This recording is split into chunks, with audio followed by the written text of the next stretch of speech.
November 17 തൊട്ട് December 8 വരെ ആയിരുന്നു ഞാൻ ഖത്തറിലുണ്ടായിരുന്നത്. ഇതിലെ ഏറ്റവും എനിക്ക് മറക്കാനാവാത്തതും ഏറ്റവും എക്സൈറ്റ്മെൻ്റ് ആയിട്ടുള്ള കാര്യം എന്ന് പറയുന്നത് റൊണാൾഡോ എന്ന് കാണണം, റൊണാൾഡോയുടെ മത്സരം കാണണം എന്നുള്ളതാണ്. അപ്പം പോർച്ചുഗലിൻ്റെ ഒരു മാച്ച് ടിക്കറ്റ് ജയിച്ച് തന്ന്. അപ്പം അത് ഭയങ്കര ജീവിതത്തിൽ റൊണാൾഡോയെ കാണുക, ആ മനുഷ്യൻ ഉണ്ടാക്കിയ ഒരു ഓളം ചെറുതല്ല. അപ്പം പുള്ളിയെ കാണുക എന്നുള്ളത് ഭയങ്കര കുഞ്ഞിലോട്ടൊരു സ്വപ്നമായിരുന്നു. അപ്പം പുള്ളി വാമപ്പിന് ഇറങ്ങപ്പോൾ തന്നെ ആ സ്റ്റേഡിയത്തിലുണ്ടാകുന്ന പ്രകമ്പനം നമുക്ക് പറയാതിരിക്കാൻ പറ്റത്തില്ല.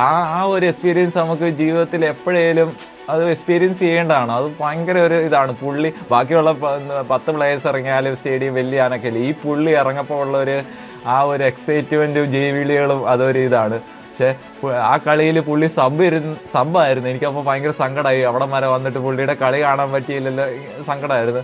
അത് കഴിഞ്ഞിട്ട് 65-ാമത്തെ മിനിറ്റിലാണ് പുള്ളീനെ സബ്ബ് ഇറക്കുന്നത്. അപ്പോൾ ആ സ്റ്റേഡിയത്തിൽ തുടങ്ങിയ ആ കുലുക്കം അത് പറയാതിരിക്കാൻ പറ്റില്ല. പുള്ളി ആ സബ്ബിന് വന്ന് അവിടെ ആ ജമ്പ് ചെയ്യുന്ന ഒരു സീനുണ്ട്.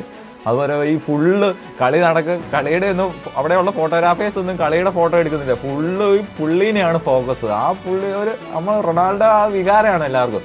അപ്പോൾ പുള്ളി ആ ഇറങ്ങപ്പോൾ ഉള്ള ആ സ്റ്റേഡിയത്തിൻ്റെ ആ ഇതും ഈ പുള്ളീനെ ആദ്യമായിട്ട് കാണുക എന്നുള്ളത് ഭയങ്കര എക്സൈറ്റ്മെൻ്റ് ആയിട്ടുള്ളൊരു കാര്യമായിരുന്നു പുള്ളിയുടെ കളി കാണുക.